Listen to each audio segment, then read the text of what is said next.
Today, we're going to be talking about caregiving in COVID-19, and that conversation starts right now.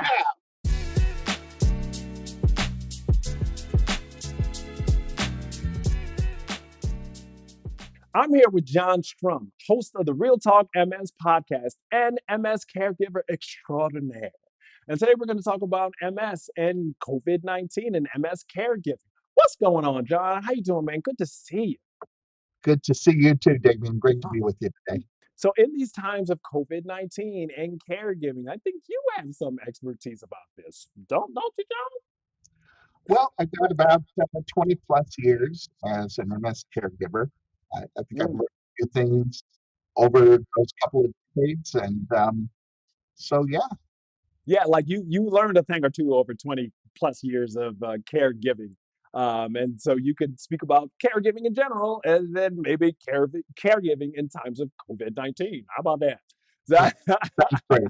And if somebody dropped down from the sky and was like, hey, I got to take care of somebody with MS, give me some 5 things that I could do to do better so that I can go back in the sky and take care of my person with MS. What would you say? That's a long, convoluted metaphor, but I think I would tell that person that the first thing they need to understand is that MS affects families, not just individuals. Mm, And so you're going to be in it together. mm, And having that outlook and attitude from the beginning, I think, is just really helpful. mm. It allows you to approach things as a team. It allows you to work together. It makes every aspect of life easier.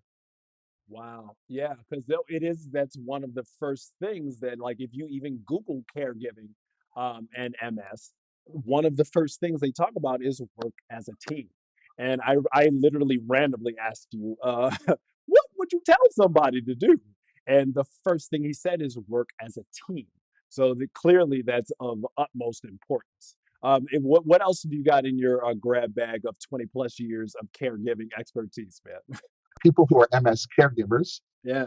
have a bunch of stuff to juggle that may be slightly different than some of the things their family member or loved one who's been diagnosed with MS that they're going through.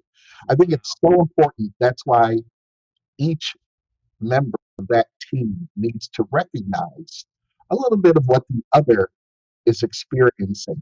Mm, Um, the National MS Society has done a lot of research on MS caregivers, and they found that 64% of them report feeling emotionally drained, 32% experience clinical depression, and 22% have actually lost a job due to their caregiving responsibilities. So that caregiver may be juggling punches like, how do I make sure my family member, my loved one is set for the day, or have their medications in the morning, and then still get myself to work on time? Something that simple. How do I be a good caregiver when my employer asks me to travel out of town to attend a meeting or a conference? All of that creates an incredible amount of stress all on its own.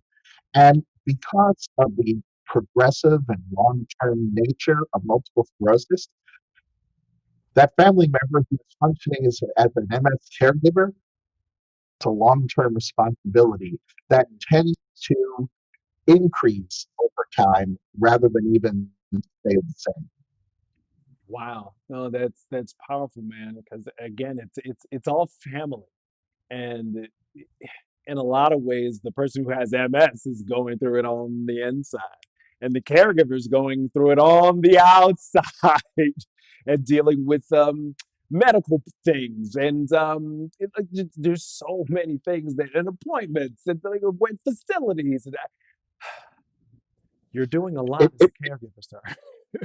it's more than that sometimes for some caregivers. Other research has shown that MS caregivers who have done it over a long period of time have more limited lifetime earnings potential. And this can really have significant impact if their partner, the person in the family who's living with MS, may not be working at all or may already be working limited job hours. So to hear that you You, who are physically healthy, have a limit to your lifetime earnings is a lot to have to deal with. I don't know if you know this, but long-term family caregivers even have shortened life expectancy. Mm, And that's why taking care of the caregiver, making sure the caregiver remembers how important self-care is, both physically and emotionally, it becomes a life or death kind of choice you have to make. mm. No, that's deep. And like I can't really I had to give myself some pause on that because yeah, man, like I'm this is shortening my life, man.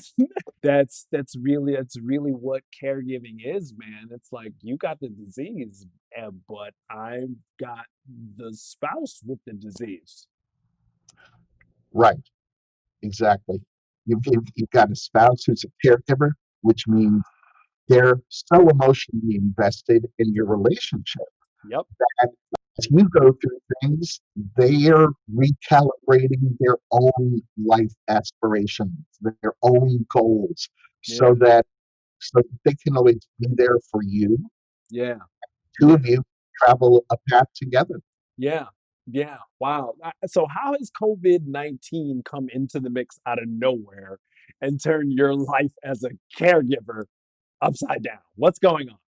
Well, you take everything I just said, all the things I talked about in terms of stressors, in terms of depression, in terms of all the ways that MS caregivers emotionally juggle their lives anyway, Mhm. and multiply it by some huge number. That's how Mhm. COVID-19 is impacting MS caregivers because they're still worried about all of that. Plus, they're worried about how COVID-19 is impacting their partner, their family member that they're caring for. So Mm, it's one more thing to worry about.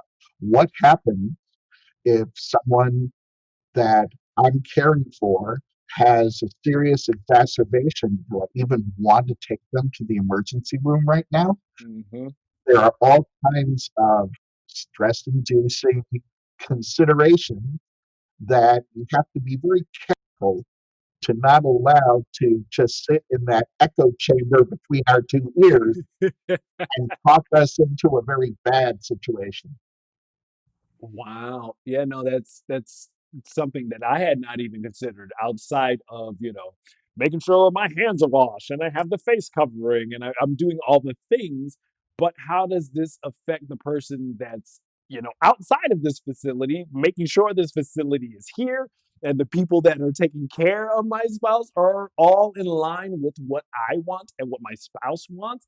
How do I do all of that plus keep an eye out for COVID-19? That's a lot. That's what they call extra, extra in the hood. That's some extra, extra stuff right there, John. It is. And I think that there's actually a way to minimize that, mitigate its impact on you. And Mm, that is to do a little extra homework, do a little mm, research. I believe knowledge is power.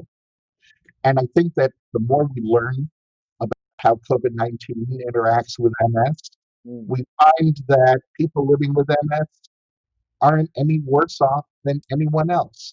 Right. A lot of people believe that having multiple sclerosis means your immunity is compromised, but it doesn't. And so, unless there's another comorbidity, another Right. underlying condition that you might have, you're not necessarily in worse shape. And if your care partner knows that, maybe that can ease their mind as well.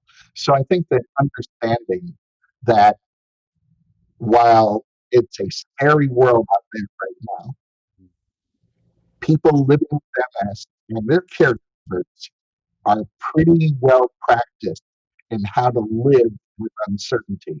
Yeah. We have to remember how good we are at that. Yeah. No, it's funny because like I say, everybody goes through the disease in their various ways. And as a caregiver, you not only have your life and your job, and you're also looking out for your love, your family, and making sure that they get everything that they need because they might not necessarily be able to do it in the way that you would want to, or they would want to, or at all. Right. Wow. So my brain is also going to like facilities and like how COVID goes around facilities a touch quicker than it does when you can self isolate in your home. Like, do you have any experience with that and that type of thing? Well, I do. For the longest time, my wife was in a subacute nursing facility. Mm, And we've all heard how nursing homes are being particularly victimized by hmm COVID-19. I hmm think, I think if that were her situation today, I would be really distraught at not being able to visit with her, not being able to see what's going on, not being able to easily communicate with her nurses and doctors because they have their hands full right now. hmm So all of that adds an extra dimension of complexity that doesn't help anybody. No, not at all. Like, we all of the things that you have to do that we've even mentioned before to be as present as you can to be a solid caregiver. Now with COVID-19, it's like, oh, where do I have the person I'm taking care for? Are they in a place where they're more prone to it? Where me, I'm just sitting at home with my door locked and I'm not taking any calls, but it's different, you know? And the good news is most of the people living with MS, a great majority, are just like you, Damien. Yeah. They're at home, hopefully with the door locked, not entertaining any visitors, right? But for some of the folks who have more progressive cases, they do require that higher level of care, and that right now has become very complicated. A couple Yeah, for things sure, were worth mentioning. for sure. I think you should pay attention to great communication skills, but Mhm. I think you do that every day, whether there's a pandemic or not. I think being a I good hope so. right? I think being a good caregiver means having great two-way communication, Mm, honest and open communication, mm, and that's far easier said than done, mm, especially when you may hit a bump in the road. Uh, mm. and one of the things we know is that often MS impacts women much more regularly than men, right? Absolutely. Right? But we already know you're a unique guy, Damien. So of course, here you are. Here Uh, I am. Oh, I won the lottery. but 3/4 of the time, chances are it's going to be a woman. So and very often her caregiver could be a spouse, significant other who happens to be a man. And that can be challenging because as we're raised as little boys all the way through men, we're told you shoulder your responsibilities. I mean, what was the old joke? Before there was GPS, the old joke was a guy never pulls over to ask directions. Yeah, We'll, yeah, we'll circle around for hours trying to find our way before we ask for help. 100%. But as a caregiver, the first thing you learn is how to ask for help. And if 3/4 of the time, most of the time, that caregiver is a man, that has an additional social challenge because we haven't been well trained in that. That's extra. Yeah, we don't get that. That's not the norm. We Uh, don't. wow. And So, women, conversely, the flip side of that coin is women are great at it. Women mm, learn from go to rely on their girlfriends, to mm, build that social network. mm. When when little Johnny pulls little Susie's pigtail, little Susie goes and runs and tells her girlfriends, and they make her feel better. And then when they're a little older and little Johnny breaks up with little Susie, she turns around to her friends, to her social network for support. So from the time they're young, women are socialized to how to be great caregivers, and men kind of the opposite. Kinda, it's bred into you to do something else. Like your little boy and you need some care and you're crying or you're hurting, and then the other little boys are like, "What are you crying about? What do Right? you need some care? What are you, a little girl?" And it's like, "No, I just need some care, bro." And some of those very early experiences kind of take us down the wrong path. because nobody makes it alone. Everybody Oh needs yeah. help sometimes. Oh And yeah. and as men, we're not automatically good at learning how to ask, but it can be Wow. learned. But it can be learned like anything, any skill. Yep. No, I had not really ever considered that. Like, thank you, John. There's so much to go over on this type of topic. Way more that can be covered here. But I'm really glad that you were able to give us some of your light and expertise and knowledge. And like you say, you've been doing this over 20 years. I think you know something about caregiving. Well, thanks. It's really something I'm happy to share about because I think the more people that kind of understand what some of the challenges are and what the role is really all about, the better we all are. Absolutely, absolutely. Where can people find you, Jon Strum? We got the podcast going, and like I'm not even gonna tip my hand to you. Tell people where they can find you, bro. Well, you can find me every week on Real Talk MS, and you can visit the website at realtalkms.com, or you can visit Apple Podcasts, Google Podcasts, Spotify, Pandora, wherever you find your favorite podcast, you're going to find Real Talk MS. Right now, you can also find me every Friday hosting the National MS Society's Ask an MS Expert webinar, which is 1 Mm, p.m. Eastern Time. It's live on Facebook, it's live on YouTube. There's also a go to meeting sign up. So there's a million ways to catch that webinar, and you can always visit the MS Society's website to see the video replays. And they're great because each week an MS expert is giving us an update on what we're learning about how COVID-19 is impacting MS, how it's impacting disease modifying therapies, how it's really having an effect on people who are affected by MS. indeed, a gentleman and a scholar, and an illustrious guest out here in the community, making knowledge about MS and multiple sclerosis news easy and accessible, and feeling like there's nothing missing because they know how, well, excuse me, I know how complete and how thorough you are. So I appreciate you and you showing up for your podcast all week, every week for hundreds of weeks in a row. And I appreciate you coming through on this program, and thank you for talking to the folks out here for the MS Views and News community. Thank you. Happy to do it. Man, Jon Strum, Real Talk MS podcast, you guys. Don't talk about it, be about it. We will see you another time on another MS Views Now.